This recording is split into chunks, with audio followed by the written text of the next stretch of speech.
చిన్నప్పుడు తినేవాళ్ళమే. ఇప్పుడు హైదరాబాద్ వచ్చిన తర్వాత వీటినైతే మానేసేసాము. చిన్నప్పుడు దోసకాయ చేప, గోంగూర చేప, రొయ్య పొట్టు ఇవన్నీ వండి పెట్టేవాళ్ళు. ఇంకా హాస్టల్కి వచ్చిన తర్వాత మళ్ళీ ఇంకా హైదరాబాద్ వచ్చిన తర్వాత వీటిని మర్చిపోయాము.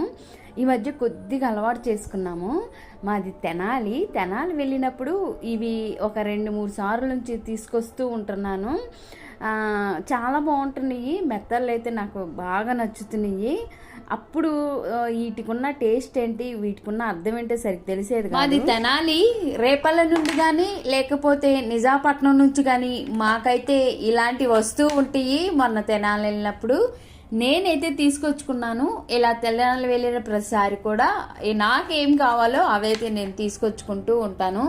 ఎట్లయినా మనం పుట్టి పెరిగిన ఊరు కదా, మనకు అక్కడ అన్నీ తెలుస్తుంది కాబట్టి ఈ మధ్యన ఇవి తీసుకొచ్చుకోవటం బాగా అలవాటు చేసుకున్నాను. మా సైడ్ అయితే ఇవి మెత్తళ్ళు అంటారండి, మరి మీ సైడ్ ఏమంటారో తప్పకుండా కామెంట్స్లో తెలపండి.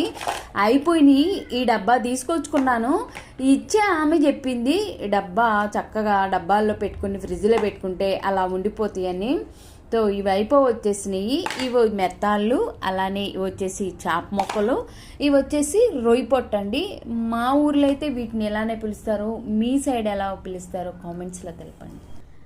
ఇవి ఏంటంటే తీసుకొని ఫ్రిడ్జ్లో పెట్టుకుంటే ఒక 6 నెలలు స్టోర్ అంటే బాగుంటాయి అని చెప్పారనమాట. ఇక్కడున్న వాటి పేర్లు పూర్తిగా కూడా నాకు తెలియదు.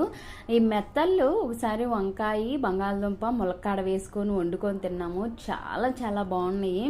అలానే ఈ చేప ముక్కలు ఉంటాయి కదా, ఆ చేప ముక్కలు టమోటో వేసుకున్నా బాగుండిద్ది. అలానే రేపుట్లో గోంగూర వేసుకున్నా బాగుండిద్ది. ఇన్ని కూరలు కుదరలేవు కానీ కొన్ని అయితే వండుకొని తింటాను. చాలా బాగుంటున్నాయి.